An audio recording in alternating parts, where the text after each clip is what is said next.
Imagine this. You are standing in the middle of nowhere. No roads, no cities, no help coming. You are barefoot. You have no clothes, no weapons, no food. And somewhere behind you, closing fast, are warriors who want you dead. You have one choice: run. This is not a scene from a Hollywood film. This happened. In 1809, a man named John Colter did exactly this, and against every possible odd, he survived. This is the story of Colter's Run. One of the most extraordinary feats of survival in American frontier history. To understand what happened to John Colter, you first need to understand the world he lived in. It was a world without maps, a world without fences or borders or any of the structures that make modern life feel safe. The American West in the early 1800s was raw, uncharted, and unforgiving, a place where a man could vanish without a trace and no one would ever know what became of him. John Colter was not a stranger to this world. He had ridden with the famous Lewis and Clark expedition. He had seen sights that no white American had ever laid eyes on. He was tough, experienced, and deeply at home in the wilderness. But experience does not make a man bulletproof, and the frontier had a way of humbling even the most seasoned explorer. By around 1809, Colter was working as a fur trapper, one of thousands of men who carved out a living hunting and trapping animals across the vast interior of North America. It was dangerous work, but the demand for beaver pelts was enormous, and men like Colter were willing to push deep into hostile territory to get them. His partner on this particular expedition was a man named John Potts. Together, they moved quietly through the wilderness near the Jefferson River in present-day Montana, checking their traps, loading their canoe, watching the tree line. They both knew the risk. This was Blackfeet territory. The Blackfeet were among the most powerful and fiercely territorial nations on the northern plains. They had reason to distrust outsiders, and they were known to respond to intrusions with swift, decisive force. Colter and Potts were not supposed to be here, but the beaver pelts were here, and so they stayed. That decision would change everything. It started like any other morning on the river. The two men moved their canoe carefully along the water, checking their traps, loading their catch. The sky was overcast. The river was cold. Everything was quiet. Too quiet. Then Colter saw them. Lining the riverbanks on both sides, hundreds of Blackfeet warriors. They had surrounded the river completely. There was nowhere to go, no escape route, no plan B. Colter made a decision instantly. He told Potts they should go ashore. Resist and they would die on the water.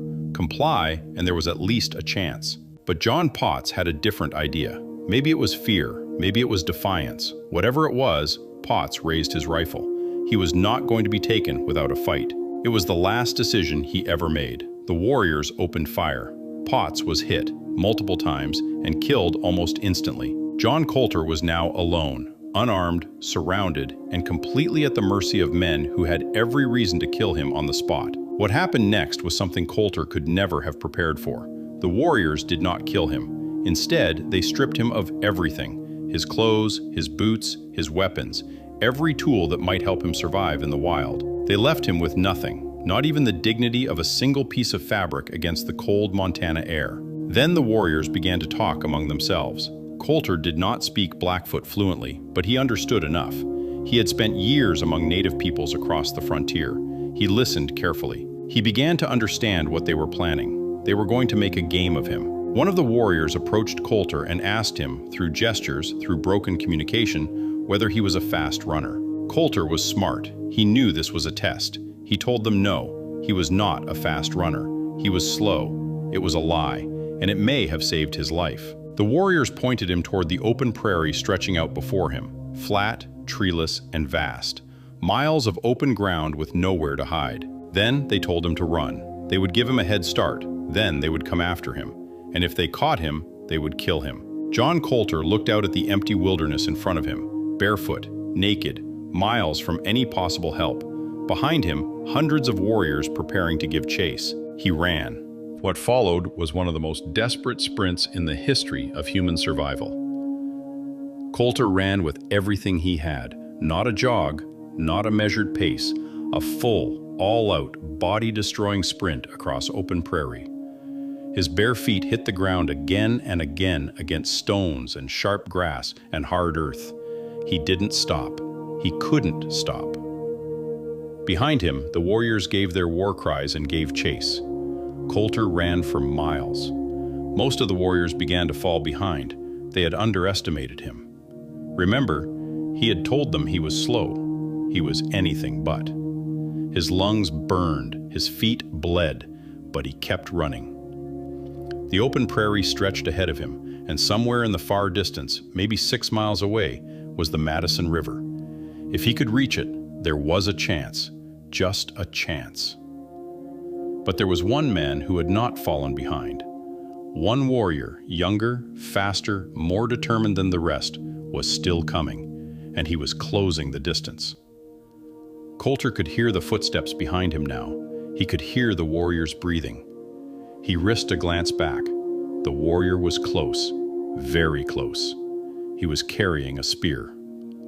Colter was exhausted. Every muscle in his body was screaming at him to stop. His lungs were working beyond their limits. He was bleeding from his feet.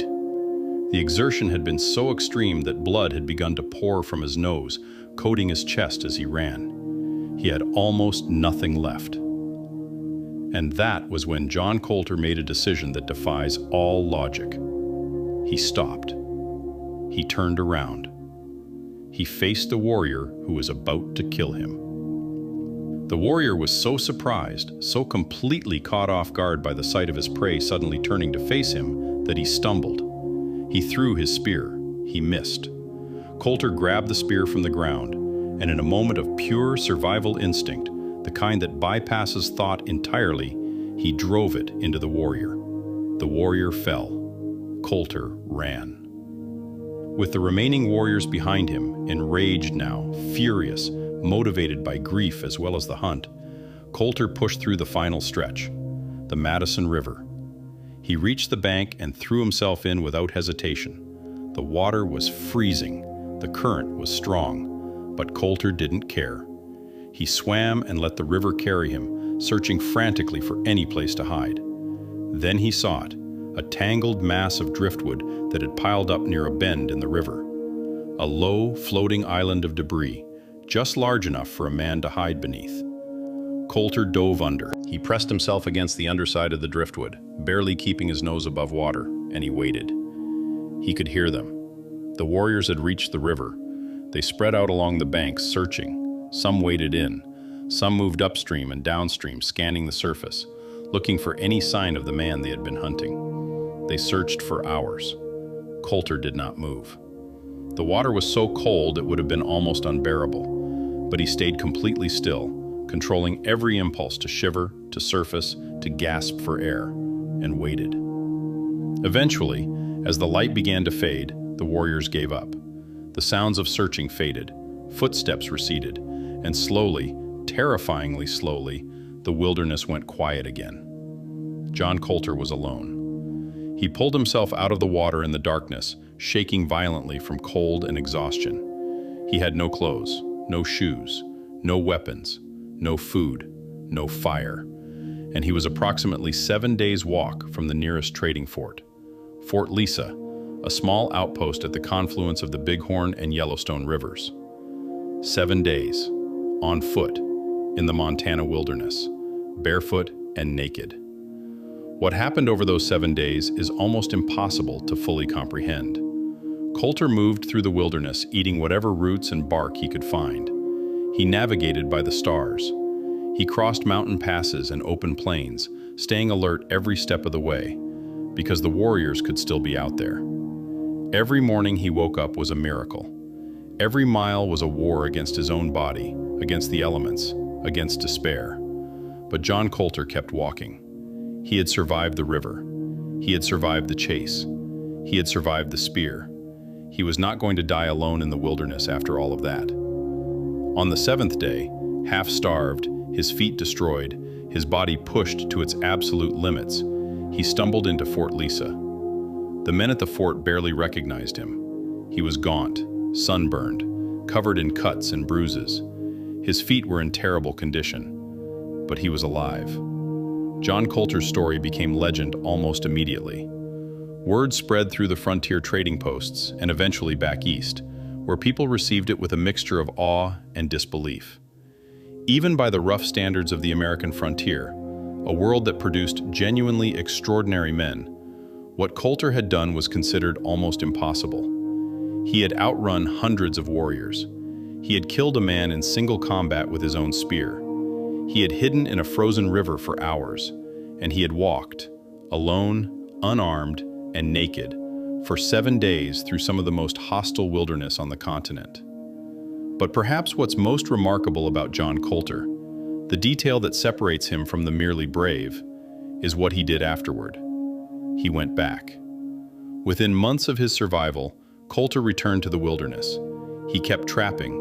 He kept exploring. He mapped regions of what is now Yellowstone National Park, territory so strange and otherworldly that people back east dismissed his accounts as fantasy.